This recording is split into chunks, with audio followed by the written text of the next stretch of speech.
Okay, good evening, council members. My name is Dan Drugan. I'm here with Calleguas Water District, and we thought very brief update right now on where we're at with the emergency drought. Right here, we have on the title slide an image of Oroville, just how that looked a few months ago. Next slide. And this is the most important slide right now that I want to convey tonight. Some key takeaways, and it's that our next water year has officially kicked off, and the water year starts October 1st and it runs through September 30th. And right now, the National Oceanic Atmospheric Administration predicts a 75% chance of La Nina through this winter, and that's December through February. And of course, as we know, La Nina translates to a warmer and drier climate for Southern California, a lot of the moisture being pushed up to the Pacific Northwest. What this means is that the emergency water restrictions will continue through at least June of next year. We've actually put in some new human health and safety orders, and that's the base supply that we have for our residents to serve indoor water uses for calendar year 2023. It's the full year. And that will result in new allocations, and we use those as targets for our purveyors beginning next year in January. And so our best case scenario right now will be the ability to keep that option to maintain a 1 day per week watering restriction through the winter and the early spring until a new state water project allocation is announced for 2023. We expect that actually a 0% state water project announcement will come in December as the initial announcement from the state. So that means that a no outdoor water use restriction is still possible and on the table for 2023. But some good news is that through the end of this year, this calendar year, we expect that a no outdoor water use situation will not occur, but definitely on the table for next year, probably as soon as late spring, summertime of next year. Next slide. Of course, you've seen this slide before. We're dealing with climate change, preparing for a 4th consecutive year of below average Sierra snowpack. Next slide. And these are the areas that are impacted by the shortfall of state water project supplies. It includes to the west, northwest of Metropolitan, Calleguas, Las Virgenes, the city of Los Angeles, and then to the east, the San Gabriel Valley, a portion of Three Valleys Water District, and then the Chino Basin Water District. Next slide. Very briefly here, how we track this at the metropolitan level is with all of those agencies together and how we can conserve state water project supplies. That shaded area right there on that graph actually represents the projected demand based on historical deliveries. That dotted line is where we need to meet conservation through this period of June through December of this year. What's great news, what we see right there is how we've tracked with water use. We're below that dotted line, that volumetric limit, and that's given us great confidence that we can maintain the 1 day a week watering restriction through the end of this year. Next slide. However, on a Calleguas level, how we extract from that graph looks like this, and we are in fact over our dotted line, our volumetric limit, by about 14%. Next slide. And that's represented right here as we look at as a collective with all these agencies. Calleguas about 14% over its volumetric limit.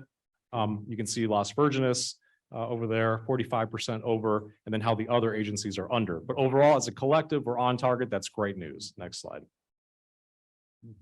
At Calleguas, we do track water conservation on a weekly basis. We email the staff here at Oxnard, and it's been great to work with them through this crisis right now.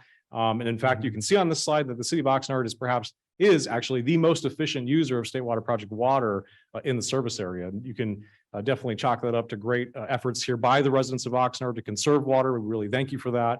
And then also, of course, the microclimate here being cooler, and then high density. How this allocation program works is it allocates supplies based on population served, and the city of Oxnard being the highest populated city within the Calleguas district. Next slide. Mayor, Go ahead. do you have a power Sure. pointer where you can circle that for residents that may not see it and show Oxnard where we stand with everybody else?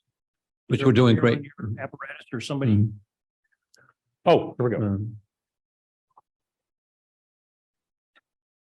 You do an excellent job of the presentation, and I know you're very skilled at it because you do it a lot, but the residents may not pick up on that, and it's very significant just how much and how well the city of Oxnard has done. Sure. So if I just point this at it'll pick it up, or? Oh, top button. I got you. Okay. Okay, Okay.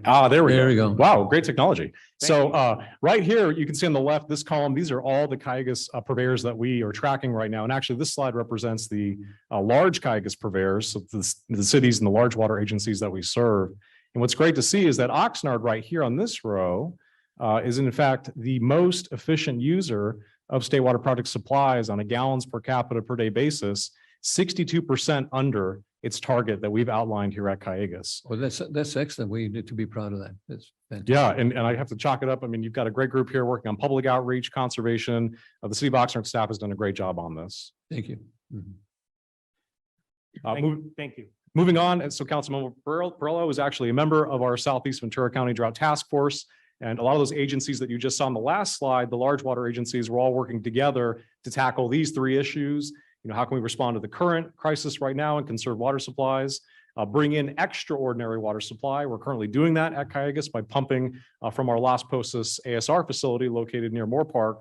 And then finally here, how can we inform policy change to make sure that we can shore up our water supplies in the future? So, you know, coordinating with the Metropolitan Water District or other agencies down here that have additional local supply capabilities to shore that up for everyone.